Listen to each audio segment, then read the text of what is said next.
بہت سارے اونٹ، گھوڑے اور مال ڈونیٹ کیا۔ یہ تو وہ صحابی تھے جن کے پاس اپنا بزنس اور کافی دولت تھی، لیکن وہ صحابی جو بالکل غریب تھے انہوں نے بھی اس فوج کے لیے ڈونیشنز کی، جن میں سے ایک نے ساری رات محنت کر کے چند کھجور کمائے اور وہ تھوڑے سے کھجور بھی اس فوج کے لیے ڈونیٹ کر دیے۔ اتنے سارے ڈونیشنز کے بعد بھی 30,000 کے اس فوج کو مینج کرنا بہت مشکل تھا، کیونکہ جیسے ہی یہ فوج مدینہ سے روانہ ہوئی ہر 18 صحابہ کے لیے صرف ایک اونٹ تھا، اور تبوک مدینہ سے 700 کلومیٹر دور تھا، اور وہاں پہنچنے کے لیے ایٹ لیسٹ 15 دن کا سفر کرنا تھا۔ تو 18 صحابہ ایک ہی اونٹ کو باری باری رائڈ کرنے لگے، جو بہت مشکل کام تھا ہی، لیکن کچھ ہی دنوں بعد راستے میں مسلمانوں کے پاس کھانے پینے کا سامان بھی ختم ہو گیا، جس کی وجہ سے مسلمانوں کو مجبوراً ان اونٹوں کو بھی ذبح کرنا پڑا۔ لیکن اتنے سخت حالات میں بھی سب کو پتا تھا کہ ان میں سے کوئی بھی پیچھے رہ گیا تو منافق ڈکلیئر کر دیا جائے گا، تو سارے مسلمان اس سب کے باوجود بھی آگے بڑھنے لگے۔ لیکن ایک صحابی اپنے اونٹ کی وجہ سے اس فوج سے پیچھے رہ گئے، ابو ذر غفاری، تو انہوں نے اپنا اونٹ وہیں چھوڑ کر پیدل تبوک کی طرف بڑھنے لگے۔ یہ فوج راستے میں آل سمود کے علاقے سے بھی گزری، جنہوں نے ایک زمانے میں پہاڑوں کے اندر بہت زبردست اور عالی شان بلڈنگز بنائی تھی۔ ان کی تباہی کو دیکھ کر مسلمانوں کا ایمان اور مضبوط ہو گیا، لیکن آپ صلی اللہ علیہ وسلم نے اس علاقے کے پانی کو یوز کرنے سے منع کر دیا۔ آخر 15 دن بعد مسلمان فائنلی تبوک پہنچ گئے۔ تبوک مسلمانوں کی امپائر سے باہر غسانی کنگڈم کے بالکل سینٹر میں ایک سٹی تھی، وچ مینز مسلمان اپنا علاقہ چھوڑ کر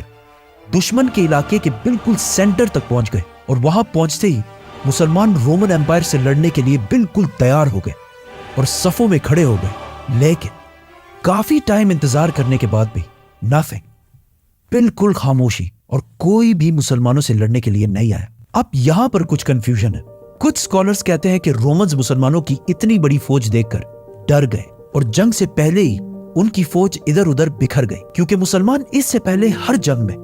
اپنے سے 3 گنا بڑی فوج سے لڑتی تھی۔ بدر میں مسلمان 300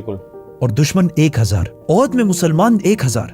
اور دشمن 3000، اور خندق میں مسلمان 3000 اور دشمن 10,000۔ اور کچھ لوگ ایسے بھی ہیں جو کہتے ہیں کہ کبھی کسی فوج نے مسلمانوں پر حملہ کیا ہی نہیں تھا، یہ بس افواہیں تھی۔ جو بھی تھا، اس واقعے کے بعد پورے عرب میں یہ بات پھیل گئی کہ مسلمان فوج لے کر رومن امپائر کے بارڈر تک گئی اور انہیں جنگ کی دعوت بھی دی، لیکن رومن امپائر، دنیا کی سب سے بڑی سپر پاور، مسلمانوں سے ڈر کے جنگ سے بھاگ گئی۔ اب تک پوری دنیا مسلمانوں کو بس ایک چھوٹی سی فورس سمجھتے تھے، لیکن اس واقعے کے بعد مسلمانوں کو پوری دنیا ایز اے گلوبل پاور دیکھنے لگی۔ تبوک کے پاس جتنے بھی چھوٹے چھوٹے کنگڈمز تھے وہ اب تک رومن امپائر کے انڈر رہتے تھے، لیکن مسلمانوں کی اس طاقت کو دیکھنے کے بعد انہوں نے رومن امپائر کو چھوڑ کر آپ صلی اللہ علیہ وسلم کے سامنے سرنڈر کر دیا اور جزیہ دینے کا بھی وعدہ کیا، اور جو سٹیٹس اب تک رومن امپائر کے غلام تھے اب وہ مسلمانوں کے ویسل سٹیٹس بن گئے۔ اور اب پہلی دفعہ مسلمانوں کی اس سلطنت کے بارڈرز ڈائریکٹ 2 بڑے سپر پاورز رومن اور پرشین امپائر سے ٹکرا گئی، اور پوری دنیا مسلمانوں کو ایک سپر پاور کی طرح دیکھنے لگی۔ ان چھوٹے کنگڈمز کے سرنڈر کرنے کی وجہ سے مسلمانوں کو بہت سارے گھوڑے، اونٹ اور سونا ملا، اور آخر 20 دن تبوک میں سٹے کرنے کے بعد آپ صلی اللہ علیہ وسلم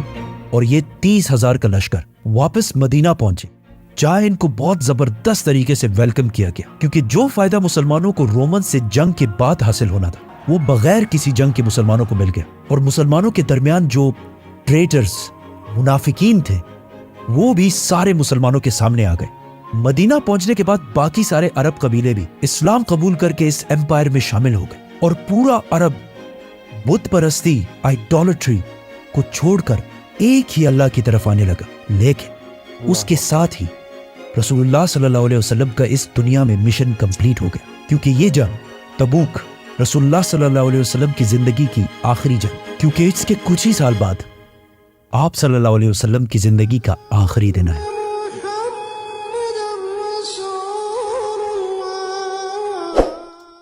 یہ جو آخری